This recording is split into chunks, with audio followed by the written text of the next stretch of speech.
Janasena party Visakha నగర అధ్యక్షుడు దక్షిణ నియోజకవర్గ ఎమ్మెల్యే వంశీ కృష్ణ శ్రీనివాస్ నియోజకవర్గ పరిధిలోని 36, 37, 38, 39వ వార్డుల్లో జరిగిన ఇది మంచి ప్రభుత్వం కార్యక్రమంలో పాల్గొన్నారు.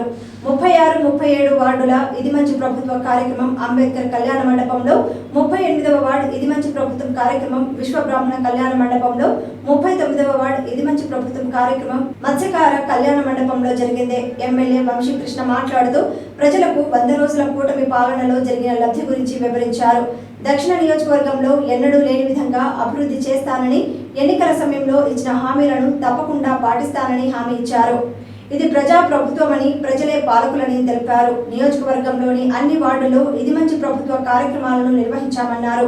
రానున్న రోజుల్లో ప్రతి సమస్యను నెరవేర్చేందుకు మీ ముందుకు వస్తానన్నారు. ఈ కార్యక్రమంలో TDP south incharge Sudhakar, zonal commissioner Naidu, APD Punyavathi తదితరులు పాల్గొన్నారు. 36 వార్డులో ఇది మంచి ప్రభుత్వ కార్యక్రమం జరుగుతోంది. దీనికి ఎన్డీఏ నాయకులు అందరూ పాల్గొన్నారు. అలాగే మా ఇన్ఛార్జ్ సుధాకర్ గారు అందరూ కూడా పాల్గొని ఈ కార్యక్రమాన్ని అద్భుతంగా నిర్వహించడం జరిగింది. ఇక్కడ ఎక్కువ మంది పేదలు ఉన్నారు కాబట్టి ప్రతి ఒక్కరికి సంక్షేమ పథకం అందే విధంగా, ప్రతి ఒక్కరికి అభివృద్ధి ఫలాలు అందే విధంగా చేసే విధంగా మేము చర్యలు తీసుకుంటామని కూడా చెప్పడం జరిగింది. ఇచ్చిన ప్రతి హామీని కూడా నెరవేరుస్తామని చెప్పేసి ప్రజలకు చెప్పడం జరిగింది. ముఖ్యంగా 1వ తారీఖున ఇవాళ చంద్రబాబు నాయుడు ముఖ్యమంత్రి అయిన తర్వాత 1వ తారీఖున శాలరీ పడతా ఉంది. అలాగే అన్నా క్యాంటీన్ ఓపెన్ చేయడం జరిగింది. అలాగే డిఎస్సీ రిలీజ్ చేయడం జరిగింది. ఇలా ల్యాండ్ టైం ముఖ్యంగా అందరికీ అన్నిటికంటే ముఖ్యమైనది ల్యాండ్ టైటిలింగ్ యాక్ట్.